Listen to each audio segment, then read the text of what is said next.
Jadi asas keterbukaan itu di mana para anggota itu bebas terbuka dan berpendapat, ide, saran tentang apa saja yang dirasakan dan dibuktikan tanpa adanya rasa malu dan ragu-ragu gitu. Jadi harus terbuka dan aktif di sini. Yang ketiga ada asas kesukarelaan. Ada yang tahu nggak? Iya, sukarela gitu. Jadi asas dasar itu tidak ada yang paksaan. Itu menjadi bimbingan kelompok. Terus yang keempat adanya asas kegiatan. Ada yang tahu? Kegiatan Jadi asas kegiatan itu semua kegiatan yang dilakukan dalam bimbingan kelompok ini harus sesuai dengan tujuan bimbingan kelompok dan dengan norma-norma dan peraturan yang berlaku. Yang terakhir itu ada asas kenormatifan. Ada yang tahu nggak? Jadi asas kenormatifan ini adalah semua yang dibicarakan dan yang dilakukan dalam bimbingan kelompok ini tidak boleh bertentangan dengan norma-norma atau peraturan-peraturan dan kebiasaan yang berlaku dan sesuai dengan kesepakatan. Jadi itu merupakan asas-asas bimbingan kelompok. Selanjutnya, waktu pelaksanaan bimbingan kelompok ini kurang lebih 90 menit ya. Ya, semoga waktunya itu dapat berjalan dengan maksimal. Sebelumnya kalian sudah pada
sejauh ini kalian sudah paham? Paham.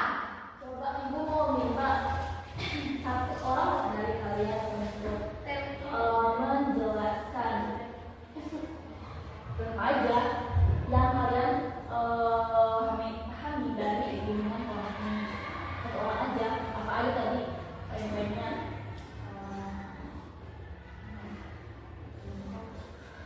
Tentang bimbingan kelompok tadi yang apa sih? menjalani hubungan Pertemanan. Jadi kita dalam menjalin hubungan pertemanan ini harus solid ya, harus berteman dengan baik, terus saling menghargai agar terciptanya hubungan yang baik juga. Terus tapi kalau misalnya kayak dari hubungan pertemanan yang udah gak baik satu sama lainnya, lebih baik mencari teman yang lain aja biar mental kitanya enggak busuk.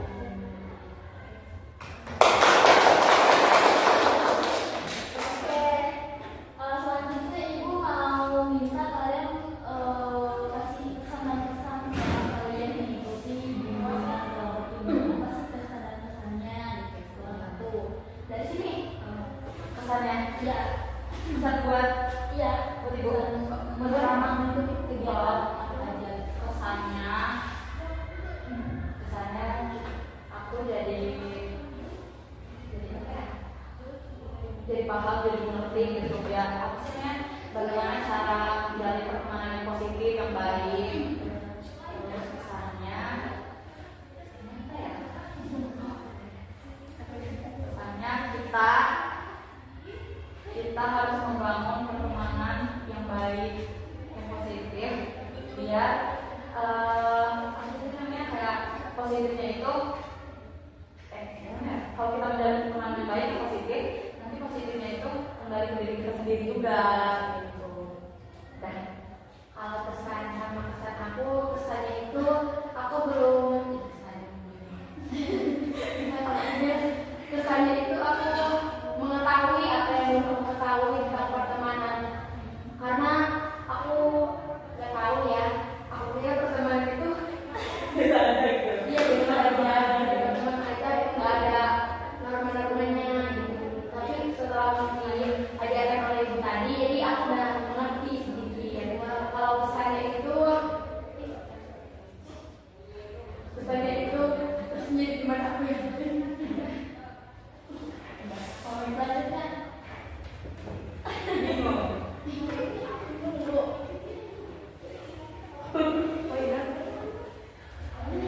kesannya aku jadi paham, terus jadi kayak apa ya, pengetahuannya kan lebih luas gitu tentang pertemanan. Ya jadi memotivasi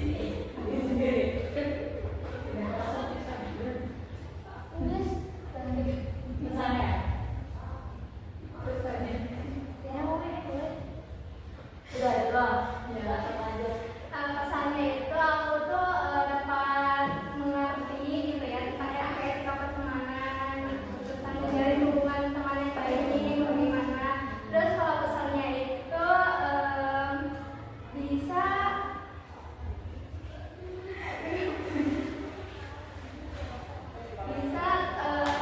memilih-milih teman